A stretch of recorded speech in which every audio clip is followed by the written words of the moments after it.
Welcome everybody to Form Check Friday, the series where we take your lifting videos, we put them up on the screen behind me, and I give you my best advice, critiques, criticism on how to become a better lifter with power lifts. Now, if you're interested in submitting, we do have a video that's going to be in the description box below that details some of the conditions that will improve your odds of being selected.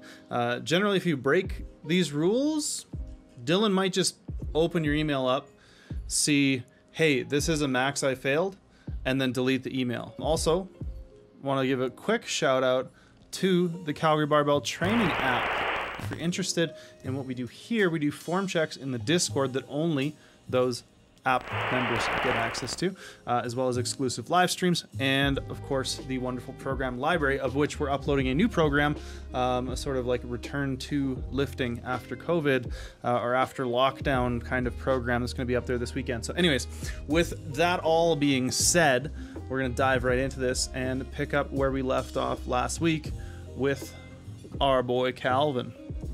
Now, we had some wonderful people in the comments section giving some advice, some constructive criticism for Mr. Calvin about how to improve his squat. He says he's 18, he weighs about 145 pounds, and he used to be big into rowing. Now, he never never squatted with the rowing team. He said it was always just sort of deadlift focused, which I guess makes sense for rowing, right? But, you know, squats, big legs, strong legs, seems sport specific enough to me, but hey. So he says he tried high bar, but he feels stronger low bar, and but the technique here feels a bit worse. So this is one of the final sets of his 4x4 at 80%, and we're gonna try to take a look and kind of give Calvin here some advice on this. So number one, I think bar position's pretty okay. I think the unrack is okay. One of the biggest things I'm seeing here is as you get to depth, we seem to be maybe in a bit of an uncomfortable position stance-wise. So one of the things that I think we would see from the front, if we could see from the front, would be that the knees are kind of caving in a little bit. And when the knees cave in, the hip internally rotates, can make it really tough to get good depth. So we might need to go a little narrower so we can keep the knees out better and externally rotate at the hip, which often makes it easier to hit depth. Or we might need to go wider so that we can hit depth a little bit easier. Now, the depth thing is not necessarily something that everybody needs to squat to depth or else. But it is one of those things that you should probably go through as much range of motion as you can. There have been a number of studies to suggest that potentially using a longer range of motion has better outcomes hypertrophy-wise. So there's reasoning even from a sort of general population or a non-powerlifter's point of view for using a longer range of motion. But that's probably the number one thing I'm seeing is that we're not quite getting to depth, and because we're not quite getting to depth, we're kind of ending up in this sort of bunched up awkward position here where the quads are running into the torso, and then as we come up, we're having a hard time keeping that bar sort of over midfoot, right? That bar is really wanting to pull you forward. So the other big thing I would look at is you kind of fix it by the third rep there, but your first rep, you're trying to stay really upright, and what ends up happening is your torso angle goes from here to kind of tilting forward. Throughout, you kind of get pulled forward, and I would say just start with that little bit of a forward posture, right? When we talk about bracing for the squat, often we'll talk about this cue of ribs down, and basically what that means is, like, if we look at your rib cage like this, we want to imagine, here's your abs here, there's your six-pack, we want to imagine pulling the ribs down on top of the abs. We want to imagine pulling the ribs down on top of the abs and pulling the lats down to tighten sort of everything in this area in a 360 degree tightness, 360 degree fashion. But that's sort of the gist of bracing. And one of the things that you're doing is you're trying to really push your chest up, which is going to have the opposite effect of kind of pulling the rib cage up. And when we do that, what happens is we get to the bottom and all of a sudden that rib cage kind of comes back down, and then we get this shift where the bar is in the upper back, right? We get this shift forward, and once there's momentum going forward, it's really easy for that to throw you off. So let's try to avoid that by starting in a little bit of a lean position, really cue those ribs down, and let's push for a little bit more depth. A lot of the times the ribs down cue And you can check out the video we did on our channel. Just look up Calgary Barbell Liz Craven. She gives me a wonderful tutorial on how to brace more ribs down. And a lot of those cues and that video have been useful for a lot of people. But a lot of the times when we get that ribs down bracing, it is better and easier for us to get to depth. So that might solve both problems with one sort of fell swoop there. All right, our next video comes from Easton. I hope I'm pronouncing your name right. I butcher people's names all the time like it's my job on Form Check Friday. But yeah, Easton, I'm gonna go with as your name. So number one, this handoff is unnecessarily aggressive. Holy cow, this dude did not need to try to clean it out of the rack like that for you. So if you look at this, I'm not sure if this rack is adjustable, but if it is, I would adjust it a little bit higher so you don't have to quite unrack it as far. The next thing is I would have this guy give you a more, and fair enough, he might just not know, right? Like you might never have that conversation, you might never hand it off for a power lifter. That's fine.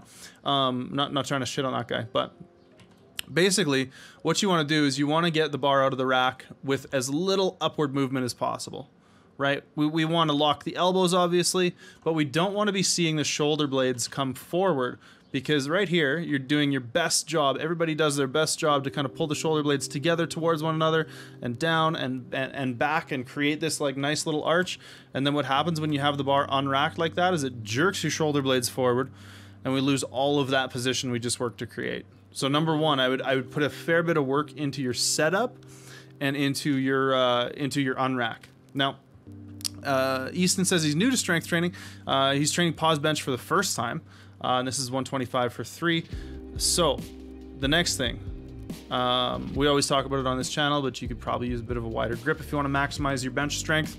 A lot of times that allows you to move a little bit more weight by minimizing the range of motion a little bit. And I know we just talked about how you want to do a full range of motion on the squat, but in this case, a lot of the times minimizing range of motion or using a little bit less range of motion can be a little bit easier to maintain good positions and some of those kinds of things. So a little bit contradictory sometimes.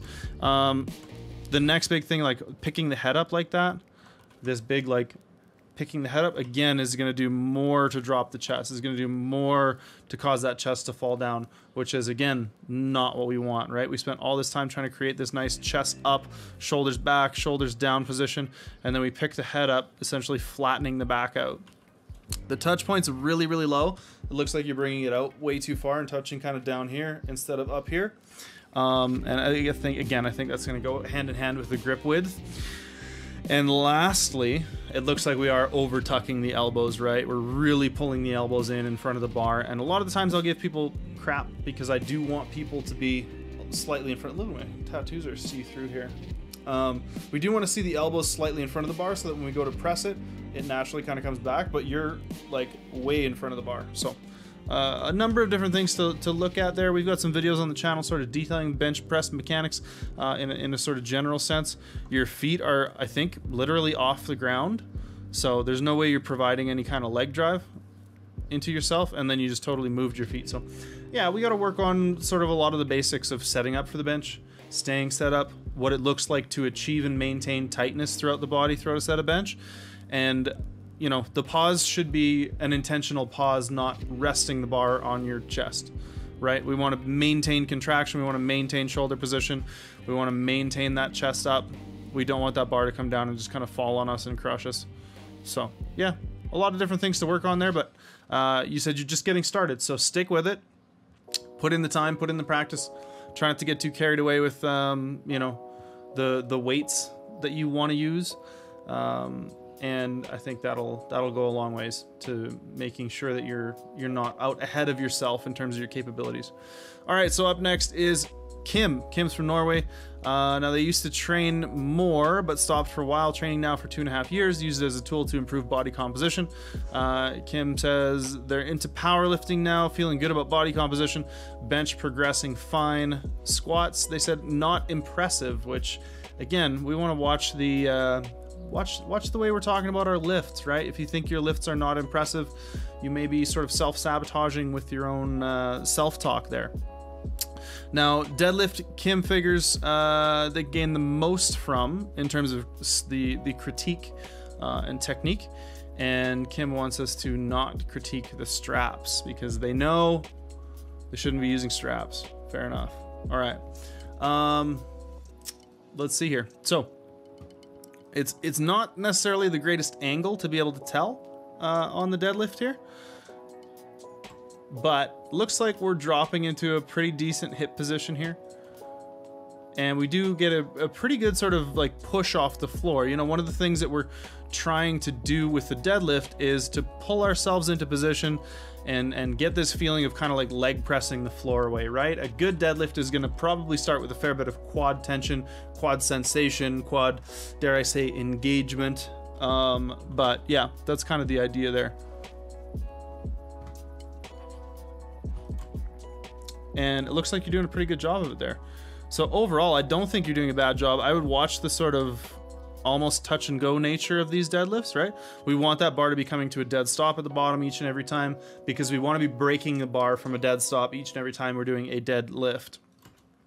So I think, you know, based on some of the things you said about your other lifts, I think you might just be a little bit overly critical. I don't think your deadlift technique is that bad. I don't think you're doing very many things wrong, if any, at least not from this angle, right?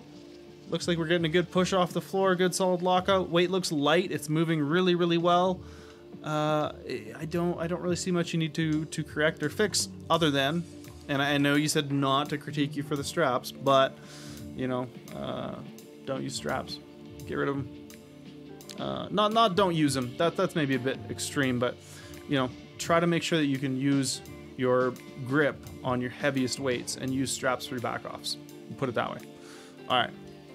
So yeah, I think this is maybe a lesson in self-talk, in confidence, in some of those kinds of things, more so than it is in technique, right? You're doing a good job. Keep doing what you're doing. You don't really need to change anything. Just make sure you go into a dead stop between reps, train your grip, and yeah, I think you'll make some progress. Believe. As cheesy as it sounds, those kinds of things matter, right? There is a very strong psychological impact.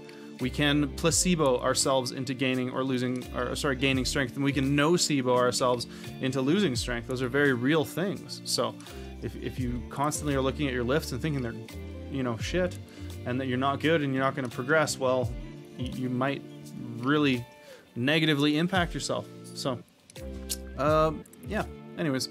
All right, then this next lifter is Andrew. Andrew says he turns 60 in June. He's a 75 kilo lifter.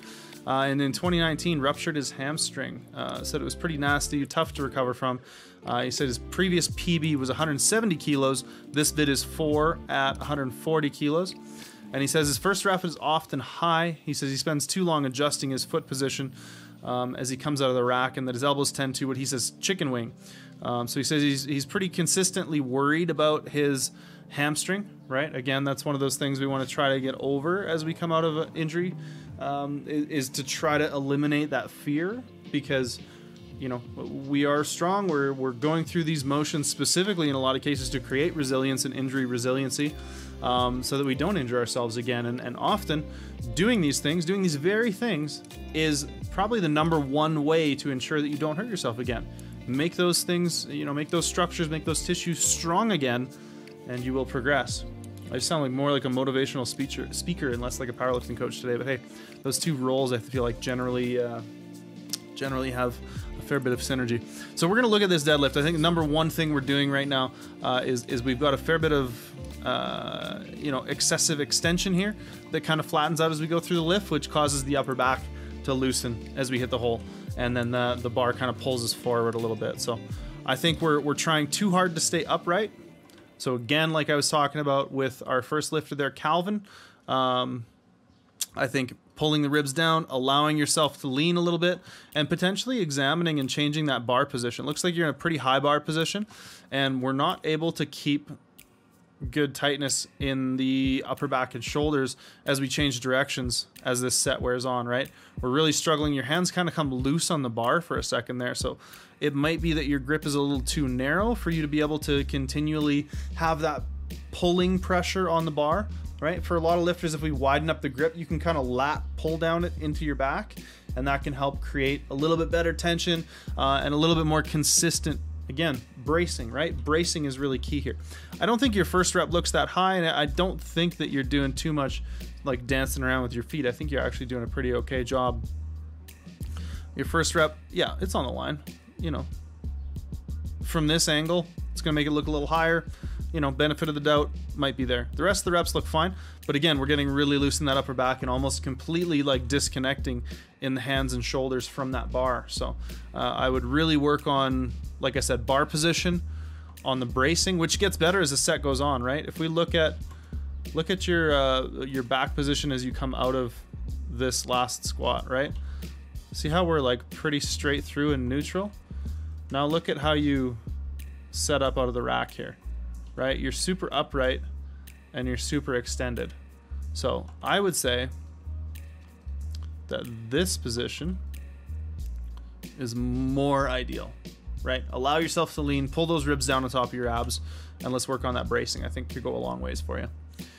All right, now we have Anthony. So Anthony says he's doing some Spoto press.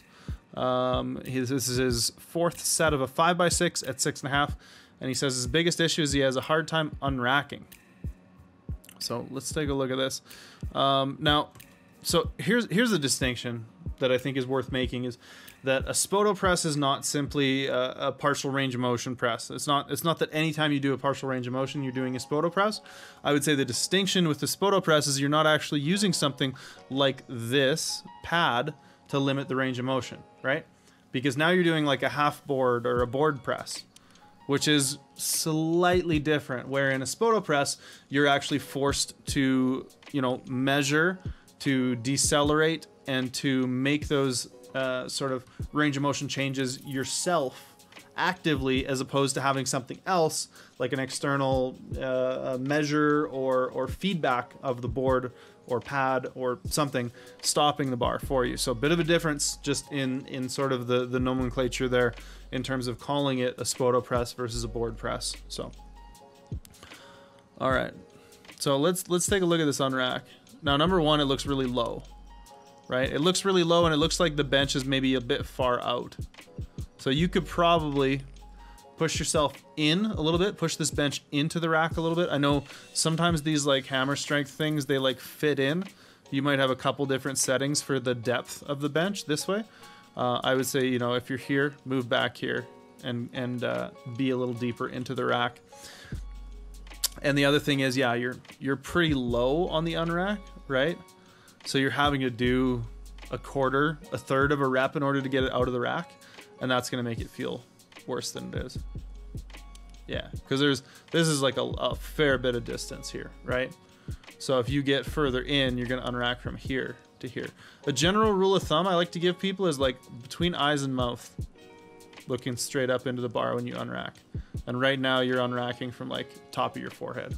So just a bit of an arbitrary rule I like to use. It seems to work pretty well for most people.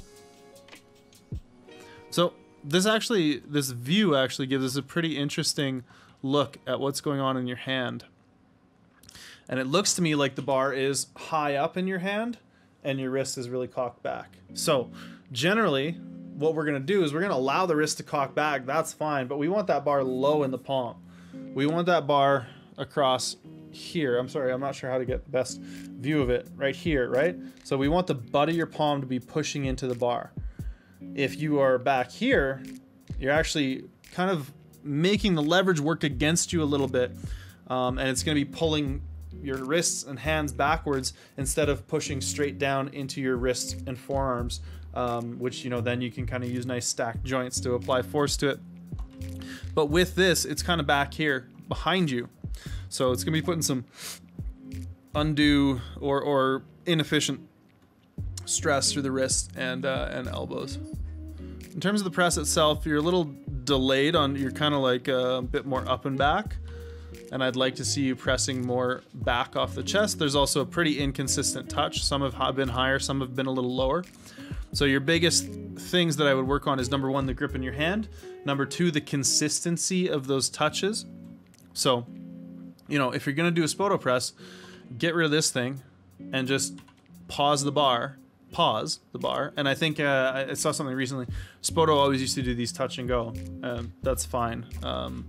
I've found a lot of utility with having lifters pause them and create an isometric just off the chest, right? You know, the benefit of an isometric or an unmoving contraction where we're not shortening or lengthening the muscles is that we're going to get stronger and train in a very targeted way, specifically that joint angle.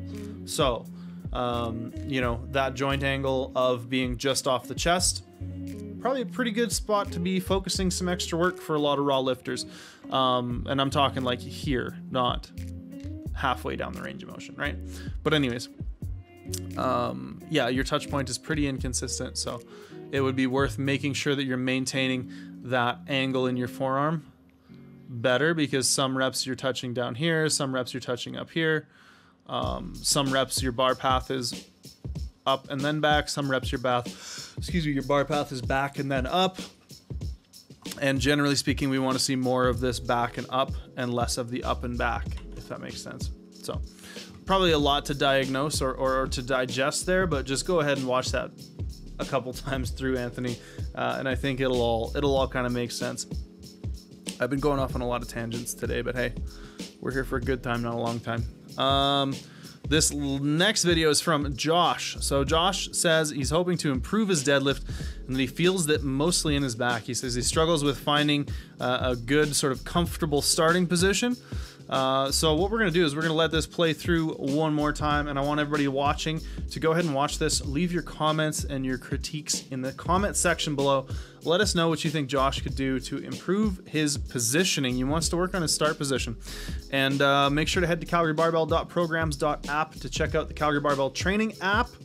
And if you like this kind of content, we do our live streams at least every Friday on Twitch and YouTube here. So come by for those at 12 p.m.